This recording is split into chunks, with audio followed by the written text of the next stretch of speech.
Welcome to The Drop, the official podcast of the 130th Airlift. I'm Senior Master Sgt. Eugene Christ from your 130th Public Affairs. It's UTA weekend, so that means another C.D.S. drop. Joining me on the pod today is Colonel Bryan Preece, 130th Wing Commander, Colonel Pat Chard, 130th Deputy Wing Commander, and Chief Master Sgt. Kevan Williams, 130th Wing Command Chief. Colonel Preece, it's December UTA. What are your priorities? Hey, good morning, Senior Chris. Thanks for having us. Before we get into December UTA, I want to talk briefly about some things that have happened since the last time. I'll start with our FCERT. So that's our Fatality Search and Rescue Team. They're a section of our Force Support Squadron. They were called out for a real-world mission, casualty search and rescue down in Florida and North Carolina both. It was a very challenging, kind of sobering mission.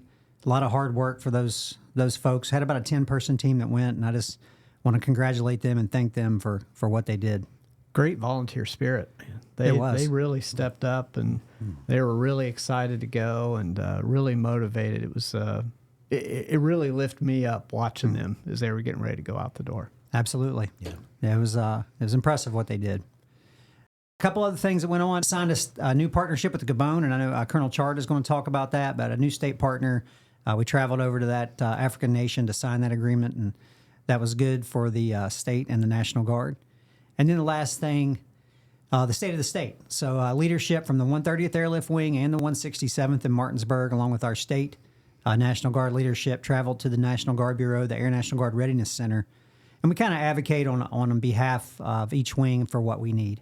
The 130th, we advocated for upgrades to our aircraft. They still need a lot of avionics package type upgrades to make them capable to operate in the Pacific in a great power competition.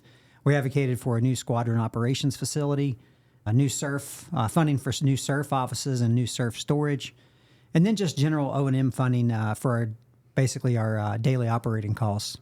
I think we made a little bit of headway. It's not easy, and you know, credit to the Guard Bureau. It's tough to manage tight finances, but I think we made progress. So it was a good visit.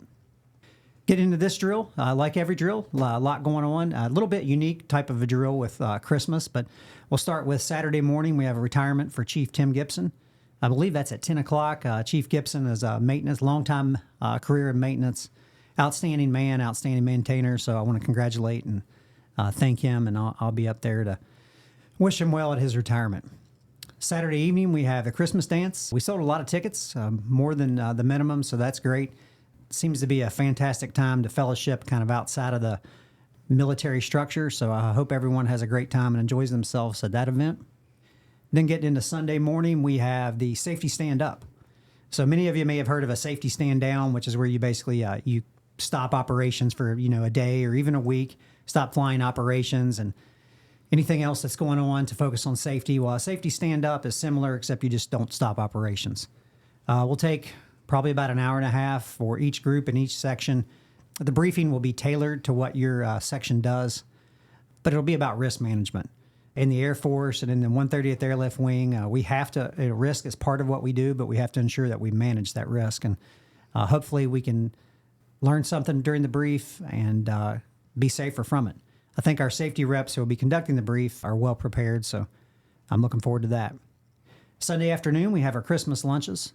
That's a tradition that's gone on since I joined this wing many years ago, and I think it's one of our best traditions. So within your group or squadron or section, you'll have your lunch, and hope you eat some great food and enjoy yourself and having some time to socialize again. Last thing for drill I want to mention is make sure we get your flu shot. Each individual needs to get a flu shot. If you haven't done so already, it's time. It's due this drill. So make sure you factor that into your schedule. Then before I turn it over to Colonel Chard, I had one more special thing I want to mention, and that was Miss Beth Melton, our Airman and Family Programs Director. She'll be retiring December 14th.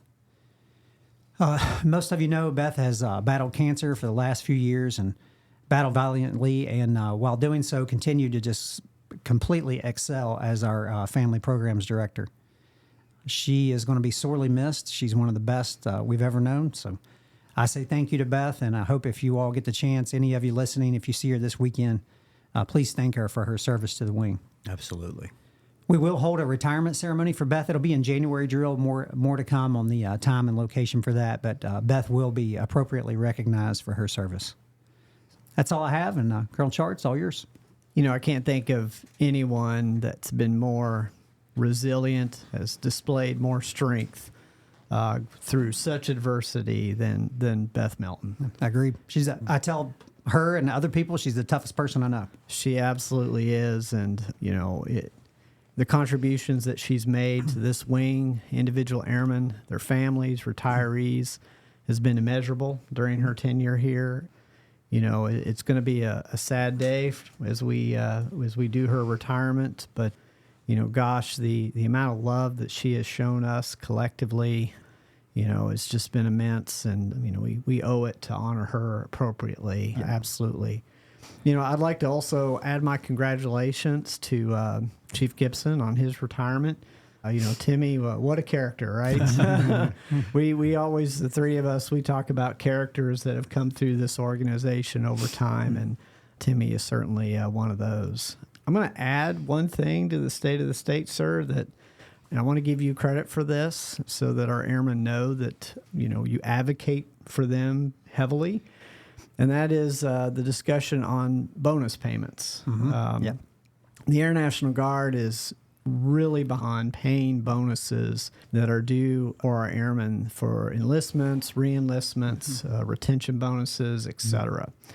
And this is not a fault at this level, the wing level. This is there's a huge backlog at a national level that the National Guard Bureau is really struggling to get through and to get processed. In some cases, we have airmen waiting up to 2 years for bonus payments to begin, and that is absolutely unacceptable. But I want airmen to know that Colonel Preece, in the State of the State, we met individually with members from A1, and you pushed them really hard, sir, to get these bonus payments going, especially for the airmen that we have that have waited the longest. So I want to thank you for that, and I want to make sure airmen know that that was one of your primary focuses as you went up there. Thanks. Talk a little bit about Gabon.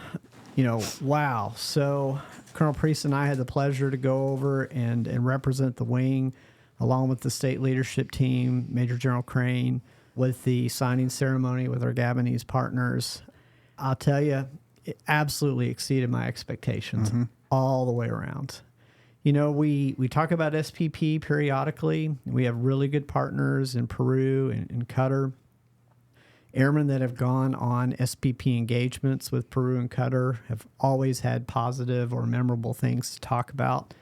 I was a little apprehensive joining Gabon in this partnership, but I am no longer. I am absolutely excited.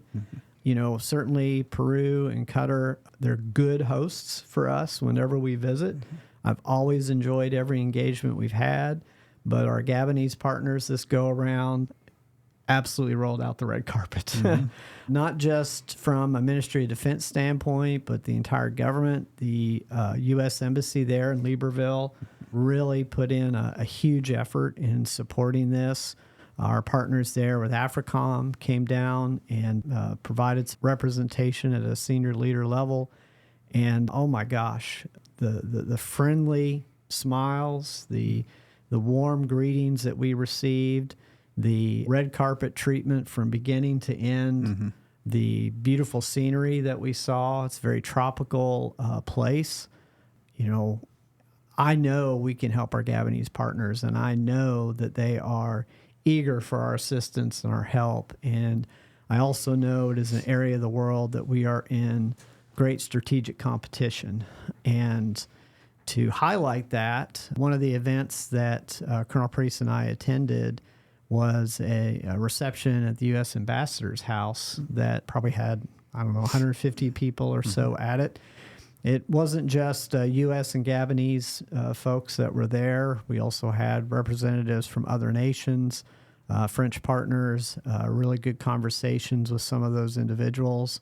But we also had 2 representatives from the PLA, from the Chinese military, were present. And it was interesting. One of the first times I've had face-to-face engagement with a PLA counterpart, but to kind of rub shoulders with them in a very, cordial way, to recognize that we are in an element of competition with them in the region, really brought a lot of things home to me. So I mentioned all that to say to our airmen, don't have any hesitation whatsoever in doing an SPP engagement in Gabon. I think you will find it extremely rewarding. I think you will find it to exceed your expectations. I think you will enjoy it.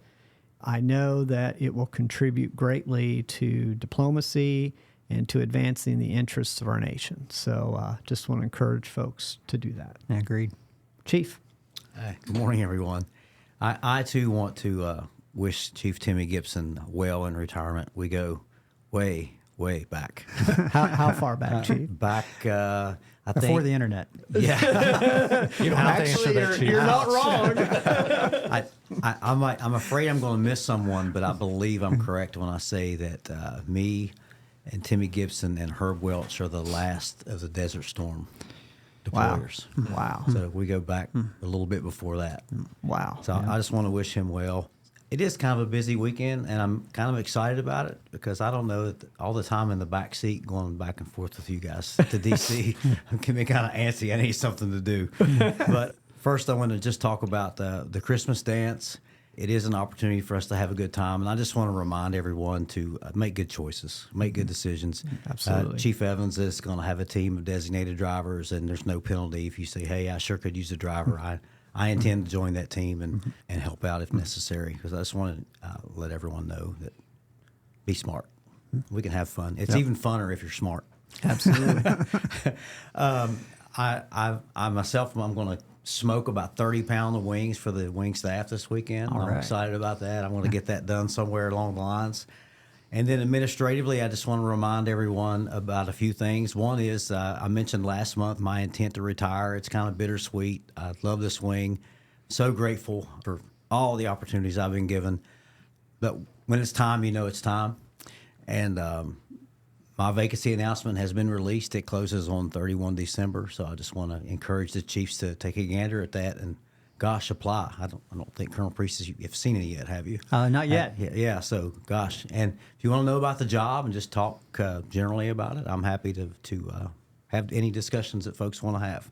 Too big of a star to follow. It's intimidating. Oh, that's not true at all. So respectfully, sir.